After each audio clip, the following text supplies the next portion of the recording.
ये तो बहुत अपने आप में ही बहुत बड़ा इतिहास है। इस ब्रिज का इतिहास एक बहुत बड़ा चमत्कार था। ईस्ट इंडिया कंपनी, ब्रिटिश राज, आपको पता है, जी वो कभी बिल्कुल। किसी की सुनते नहीं थे। तो उन्होंने जब ये प्लान बनाया रोहिणी ब्रिज बनाने का, तो उस ब्रिज का एक पाया वो रोहिणी दरबार के पास बन रहा था। तो दरबार साहब की तरफ से एक एप्लीकेशन गया, साईं बसनगुड़ जी ने एक एप्लीकेशन भेजा उनको कि भैया आप ये ब्रिज यहाँ मत बनाए, तो अगर आप यहाँ ब्रिज बनाएंगे तो यहाँ से मोटर गाड़ियाँ चलेगी, बहुत चहल पहल होगी, क्योंकि सक्खर जैसे व्यापारियों का घर है, और वो ब्रिज जो है रोड़ी को सक्खर से कनेक्ट करती है, यहाँ पंजाब को कराची से कनेक्ट करती है। अच्छा, this okay. Is the route, एक रास्ता है। Okay okay. तो यहाँ बहुत चहल पहल होगी, आना जाना होगा, और हमारी भक्ति में खलल होगा। आसाउतड़ स्थान रोड़ी दरबार भक्ति का घर है, सेवा का घर है, उसमें बहुत खलल होगा। तो अब कृपया ये ब्रिज यहाँ से ना बनाए। लेकिन अब ईस्ट इंडिया कंपनी तो अपनी मर्जी के मालिक रहे, सही बात है। उन्होंने साईं की बात नहीं सुनी, वो एप्लीकेशन खारिज कर दी। और उस एप्लीकेशन खारिज करने का नतीजा ये हुआ कि जब लोग उस पाए को खोद रहे थे तो लोग गुम होते जा रहे थे, उसमें लोग गायब हो रहे थे। गायब हो रहे थे। ओके। ऐसे करते करते लगभग 45 लोग गायब हो गए। अब उनकी फैमिली वाले परेशान हो गए कि भैया हमारे लोग 2 दिन 3 दिन हुए, आता पता ही नहीं है, वो कुएं में खुदाई करने के लिए नीचे उतरे हैं और वो मिल नहीं रहे, हमको ढूंढ रहे हैं, आवाज दे रहे हैं, किसका आवाज नहीं आ रहा है, कहाँ चले गए। तो उन्होंने आके गवर्नमेंट के ऊपर चिल्लाना चालू कर दिया। जी अब उस गवर्नमेंट में कुछ हमारे सिंधी ऑफिसर्स थे, सिंधी भाई थे जो वहाँ काम करते थे। जी। अब अंग्रेज गवर्नमेंट भी परेशान कि यार 45 लोग गुम हो गए, कहाँ गुम हो गए पता ही नहीं पड़ा। ओके। तो कुछ ने कहा कि भैया आपने फकीरों की दिल दुखाई है, संतों की दिल दुखाई है। तो ये क्योंकि रोड़ी संतों महापुरुषों की नगरी है, और साईं बसनगुड़ जी को रोड़ी का शहंशाह कहा गया है, रोड़ी के सरताज हैं वो, और आप लोग ने उनकी बात नहीं सुनी है, तो कहीं ना कहीं प्रभु परमात्मा ने आपको शायद कोई ना कोई ये तकलीफ दे दी है। तो आप ओके। जल्द से जल्द चलिए, साईं से चल के माफी मांगते हैं और उनसे राह मांगते हैं, तो वो हमें राह देंगे कि कैसे करना है, क्या करना है आगे।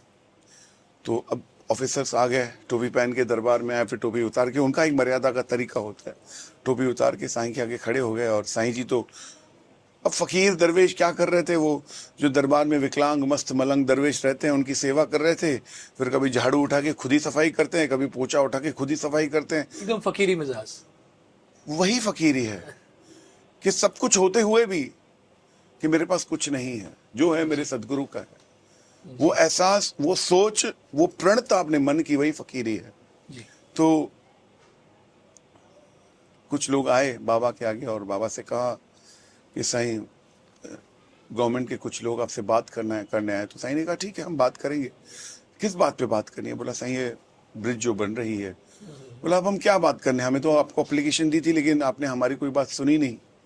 तो उन्होंने कहा कि साईं ऐसे ऐसी प्रॉब्लम हो गई है और 45 लोग अंदर गुम हो गए हैं, और ये ब्रिज। बोला हमने तो आपको पहले ही कहा, हमने तो अपने सदगुरु से, अपने प्रभु परमात्मा से विनती करी, और जो लीला उन्होंने रची उन्होंने रची।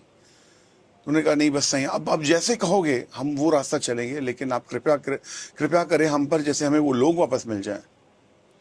तो उन्होंने साईं से आग्रह किया, और साईं ने उनको एक डंडा उठा करके सिंधु नदी की रेत में उनको प्लान बना के दिया।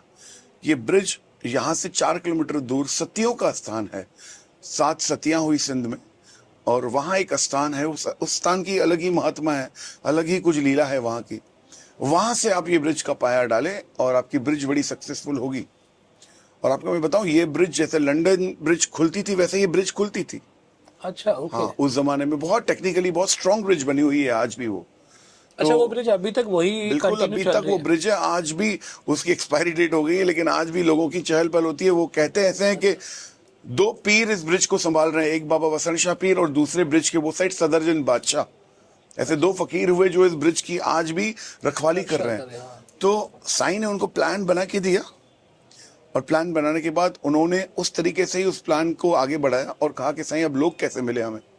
साईं ने कहा आप जाइए और वहां से लोगों को उनके नाम से बुलाइए। ओके। जब वहां गए तो उनके लोगों को नाम से बुलाया, तो हाँ जी मैं यहाँ हूँ, हाँ जी मैं यहाँ हूँ, हाँ जी मैं यहाँ हूँ। अरे भैया हमको जल्दी बाहर निकालो, हमने बहुत काम कर लिया, अब हमसे काम नहीं हो रहा। उन लोगों को बाहर निकाला गया, और निकालने के बाद साईं की जय जयकार हुई। और ईस्ट इंडिया कंपनी ने उस जमाने में वो जगह जहां उन्होंने ब्रिज का पाया डाला, पिलर का रूप वो आज भी है, वो आज भी एक पिलर का स्वरूप बना हुआ है, बहुत बड़ा पिलर है, जैसे ब्रिज के लिए वो लोग बनाते हैं। जी जी। वो आज उन्होंने, ईस्ट इंडिया कंपनी ने उस जमाने में रोहिड़ी दरबार को वो जगह दे दी कि भैया साईं आप ये जगह ले लो, अब हमारे किसी काम की ये जगह नहीं है। उसके बाद तो फिर जब पार्टीशन हुआ तो जैसे हमारे जगहों पे कब्जा हुआ, वो जगह किसी भाई को मिल गई वहाँ।